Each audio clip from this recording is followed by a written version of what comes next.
Assalamualaikum warahmatullahi wabarakatuh.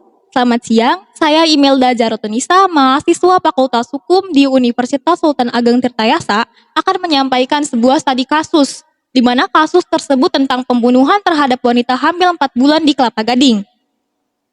Kasus pembunuhan ini terjadi pada tanggal 20 April 2024. Seorang wanita berinisial RN umur 34 tahun ditemukan tewas bersimbah darah di dalam ruko di Jalan Boulevard Raya, Kelapa Gading, Jakarta Utara. Korban dalam keadaan tanpa busana lengkap dan berlumuran darah. Awalnya, diduga RN dibunuh oleh kekasihnya, Agus Mita, umur 27 tahun. Saat kejadian, pelaku diduga melarikan diri ke Lampung ke kampung halamannya. Kemudian, polisi mengamankan barang bukti berupa CCTV yang ada di lokasi kejadian serta ponsel milik korban yang hilang di lokasi kejadian. Polisi mengidentifikasi Agus Mita sebagai pelaku. Kurang dari 24 jam pasca kejadian, di Sabtu malamnya berhasil menangkap pelaku di rumahnya di Lampung. Bahwa hasil autopsi menunjukkan RN meninggal karena pendarahan hebat akibat aborsi ilegal yang diduga Agus Mita membantu RN melakukan aborsi di sebuah klinik di Jakarta. Sebelum RN melakukan aborsi ilegal, RN sudah meminum obat-obatan keras untuk menggugurkan kandungannya tersebut pada saat perjalanan ke Jakarta.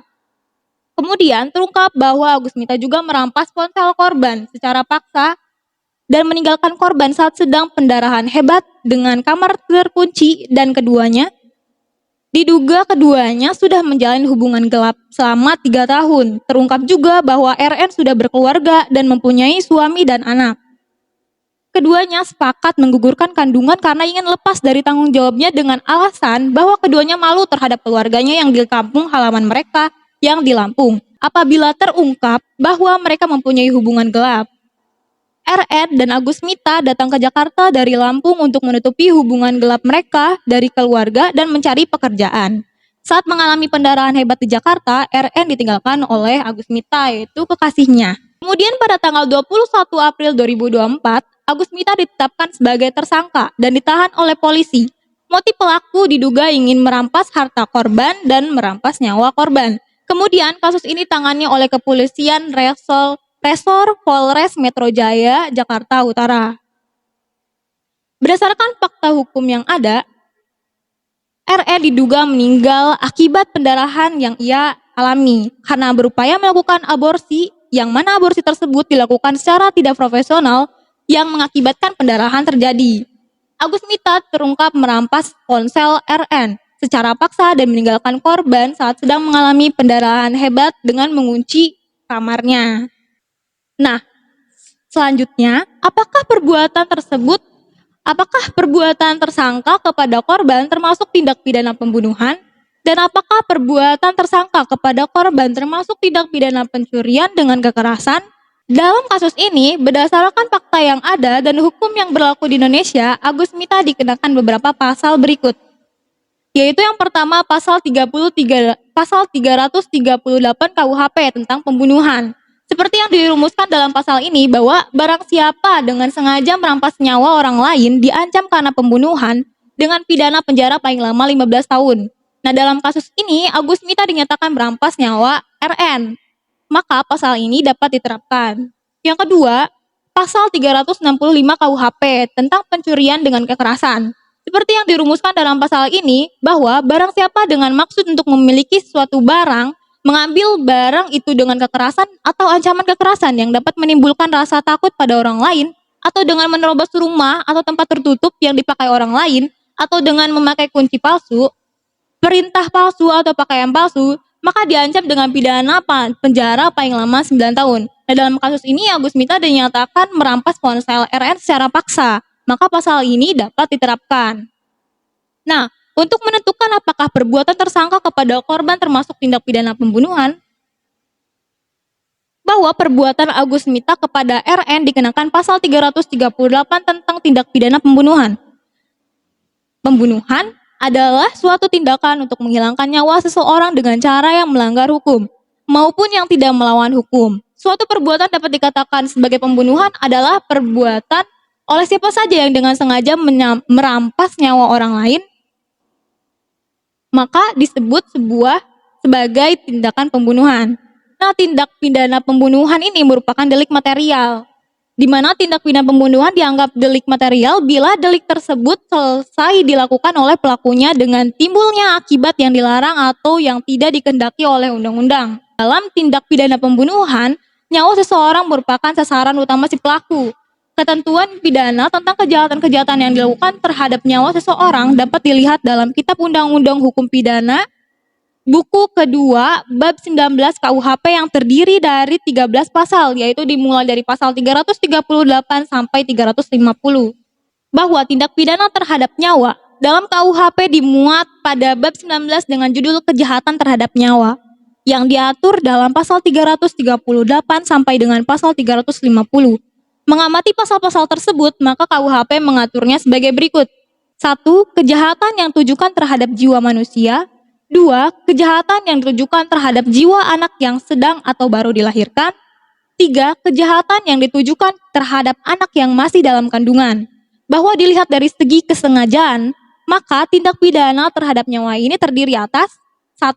Yang dilakukan dengan sengaja. 2. Yang dilakukan dengan sengaja disertai kejahatan berat.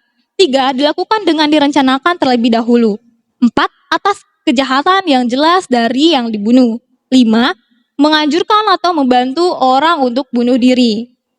Nah, bahwa berkenan dengan tindak pidana terhadap nyawa tersebut pada hakikatnya dapat dibedakan sebagai berikut, yaitu 1. Dilakukan dengan sengaja yang diatur dalam bab 19.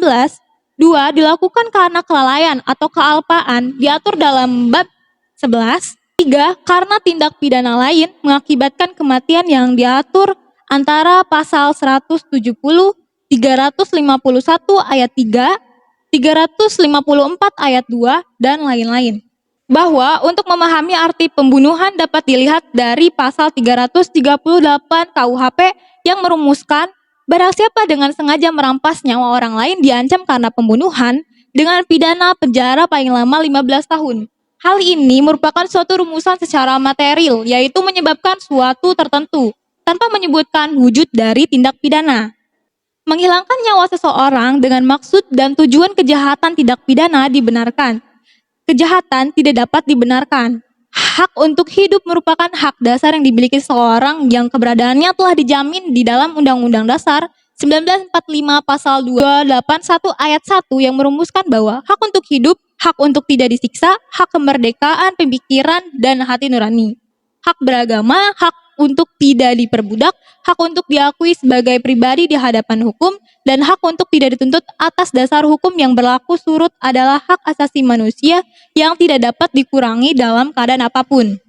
Bahwa unsur-unsur yang dapat ditarik dari pasal 338 KUHP tersebut adalah barang siapa atau setiap orang, itu merupakan pengertian unsur barang siapa menurut hukum pidana adalah subjek hukum baik orang maupun badan hukum yang mampu untuk bertanggung jawab di depan hukum atas segala perbuatan yang telah dilakukan. Nah, ini merujuk kepada subjek hukum, yaitu siapa yang melakukan tindakan. Dalam kasus ini, bahwa subjek hukumnya adalah Agus Mita, maka dengan demikian unsur pertama telah terpenuhi.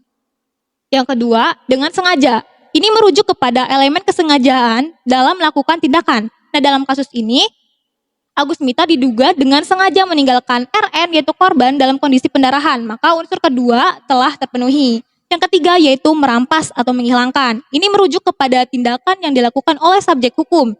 Dalam kasus ini, Agus Mita diduga merampas nyawa RN dengan meninggalkannya dalam kondisi pendarahan hebat dengan menguncinya di dalam kamar, maka unsur ketiga telah terpenuhi. Yang keempat, nyawa. Ini merujuk kepada objek yang dirampas atau dihilangkan. Dalam kasus ini, objeknya adalah nyawa si korban, maka unsur keempat telah terpenuhi. 5. Orang lain. Ini merujuk kepada pihak yang menjadi korban tindakan. Dalam kasus ini, korban adalah RN, maka unsur kelima telah terpenuhi. Bahwa dalam konteks hukum pidana, semua unsur dalam pasal tersebut harus terpenuhi untuk dapat menjerat seseorang dalam pasal tersebut. Jika salah satu unsur tidak terpenuhi, maka pasal tersebut tidak dapat dikenakan.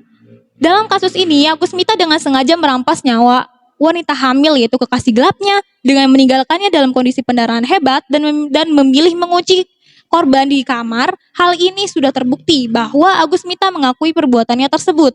Sehingga unsur-unsur dalam pasal ini terpenuhi dan pasal 338 KUHP tentang tindak pidana pembunuhan ini dapat diterapkan. Sekian dari saya. Wassalamualaikum warahmatullahi wabarakatuh. ASP lapor, ayo